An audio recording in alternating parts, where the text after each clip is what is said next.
औज़ु बिल्लाहि मिनश्शैतानिर्रजीम बिस्मिल्लाहिर्रहमानिर्रहीम अल्लाहुम्मा सल्लि अला मुहम्मदिन व आलि मुहम्मद व अज्जिल फ़रजहुम।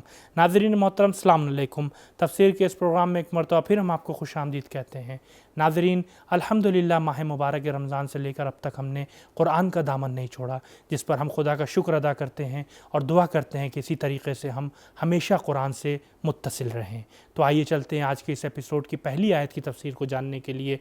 पहले उसकी तिलावत और तर्जुमे को सुनते हैं। किताबुन अंज़लनाहु इलैका मुबारकुन लियद्दब्बरू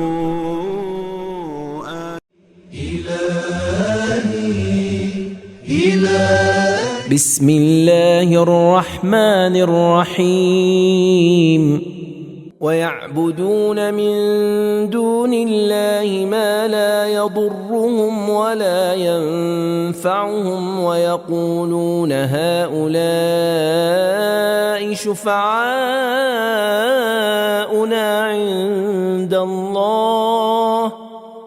क़ुल अतुनब्बिऊन अल्लाह बिमा ला यअलमु फ़िस्समावाति वला फ़िल अर्दि सुब्हानहु व तआला अम्मा युश्रिकून।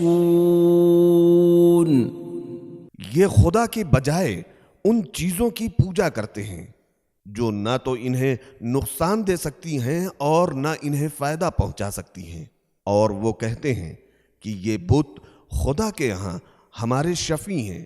आप कह दें कि क्या तुम अल्लाह को इस बात की खबर देते हो जो अल्लाह को ना आसमानों में मालूम हो और ना ज़मीन में।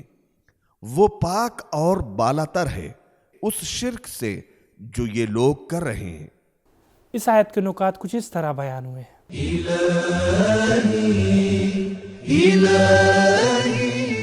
तफसीर मुरागी के मुअल्लिफ ने इस आयत को बुनियाद बनाकर औलिया से तवस्सुल और ज़ियारत क़ुबूर की तरदीद की है। मौसूफ का ये मौक़िफ़ इंतहा पसंदी पर मबनी है, क्योंकि एक, इस आयत में याबुदून का लफ्ज़ मौजूद है, यानी वो इबादत करते हैं, जबकि ज़ियारत और तवस्सुल में किसी की इबादत नहीं की जाती। दो, हम हयात बरज़खी के कायल हैं। कुरान करीम ने शुहदा को जिंदा किया है। हम तो शहादत पाने वाले औलियाए इलाही से दुआ की दरख्वास्त करते हैं। लिहाजा तवस्सुल और ज़ियारत क़ुबूर का बुत परस्ती से मुआज़ना करना किसी तौर पर भी इंसाफ और सही नहीं है। तीन, बुतों की परस्तिश खौफ ज़रर या उम्मीद मनफ़अत की बिना पर है। दर हकीकत ना वो नफ़अ देते हैं कि लायक इबादत हो और ना ही नुकसान पहुंचा सकते हैं कि उनकी पूजा की जाए। लिहाजा बुत परस्ती के लिए कोई माकूल वजह मौजूद नहीं है, बल्कि हकीकत तो ये है कि वो खुद बनावट में भी दस्ते इंसानी के मोहताज हैं और हिफाजत में भी। एक छोटे से छोटा जानदार भी उनको नुकसान पहुंचा सकता है, फिर जो इतना मोहताज है वो लायक इबादत कैसे। अभी आपने इस आयत के अहम नुकात को जाना। अब आइए देखते हैं कि इस आयत से हमें क्या पैगाम मिलता है।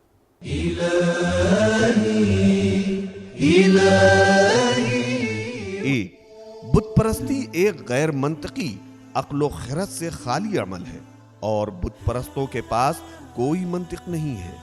दो, बुत परस्त खुदा को मानते थे लेकिन बुतों को वास्ता और वसीला समझते थे, इसीलिए वो उनकी पूजा किया करते थे। इस आयत करीमा के तिलावत और तर्जुमे को सुनने के बाद अब आइए इस आयत के अहम पॉइंट पर बात करते हैं। वमा कान अन्नासु इल्ला उम्मतन वाहिदतन फख्तलफू वलौला कलिमतुन सबक़त मिन रब्बिक लक़ुदिय बैनहुम फीमा फीहि यख्तलिफून। इब्तिदा में तमाम लोग एक ही उम्मत थे, फिर उन्होंने इख्तिलाफ किया। कुछ लोग मुवहिद बने और कुछ मुशरिक। और अगर आपके परवरदिगार की सुन्नत यानी आजमाइश के लिए मोहलत पहले से मुकर्रर न हो चुकी होती तो इसी दुनिया में उनके इख्तिलाफात का फैसला कर दिया जाता منحرف افراد کو ہلاک کر دیا جاتا۔ اس آیت کریمہ کے تلاوت اور ترجمے کو سننے کے بعد اب آئیے اس آیت کے اہم پوائنٹ پر بات کرتے ہیں۔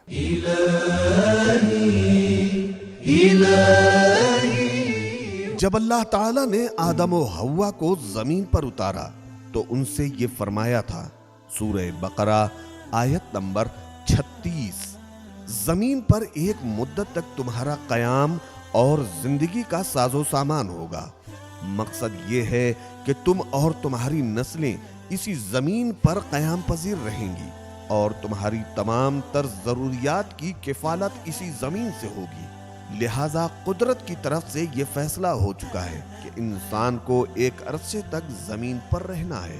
ترجمے اور نکات کو جاننے کے بعد اب آئیے اس آیت کے اہم پیغامات کو جاننے کی کوشش کرتے ہیں۔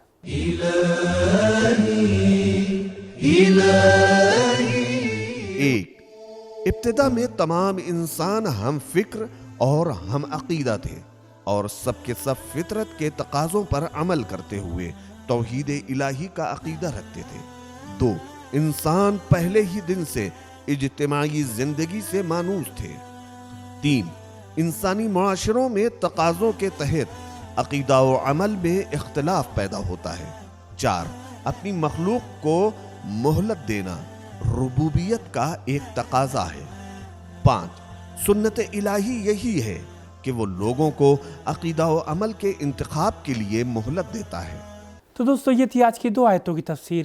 آج کے ایپیسوڈ کی آخری آیت کی تفسیر کو جاننے کے لیے آئیے چلتے ہیں پہلے اس کی تلاوت اور ترجمے کو سنتے ہیں۔ وَيَقُولُونَ لَوْلَا أُنزِلَ عَلَيْهِ آيَةٌ مِّن رَّبِّهِ فَقُلْ إِنَّمَا الْغَيْبُ لِلَّهِ فَانتَظِرُوا إِنِّي مَعَكُم مِّنَ الْمُنتَظِرِينَ۔ اور وہ یہ کہتے ہیں کہ اس کے پروردگار کی طرف سے اس پر کوئی آیت اور معجزہ نازل کیوں نہیں ہوتا؟ آپ کہہ دیں، غیب یعنی معجزہ جو کہ جہان غیب سے مربوط ہے، خدا کے لیے ہے۔ وہ نہ تو میرے ذاتی اختیار میں ہے اور نہ ہی لوگوں کی خواہش کے تابع ہے۔ اور تم انتظار کرو اور میں بھی تمہارے ساتھ انتظار کرنے والوں میں سے ہوں کہ خدا تمہارے بہانوں کا کیا جواب دیتا ہے۔ ناظرین، آپ نے تلاوت اور ترجمے کو سماعت فرمایا۔ اب آئیے دیکھتے ہیں اس آیت میں ہمارے لیے کیا اہم پیغام بیان ہوئے۔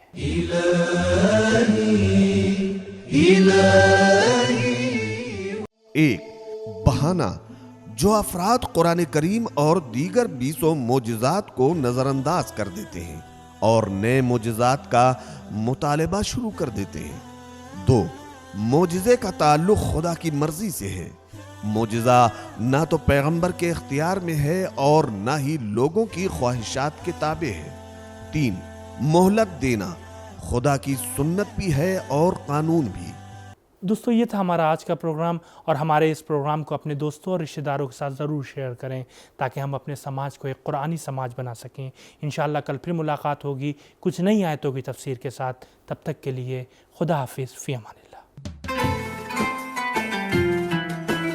سبیل قرآن، قرآنی سماج کی پہچان۔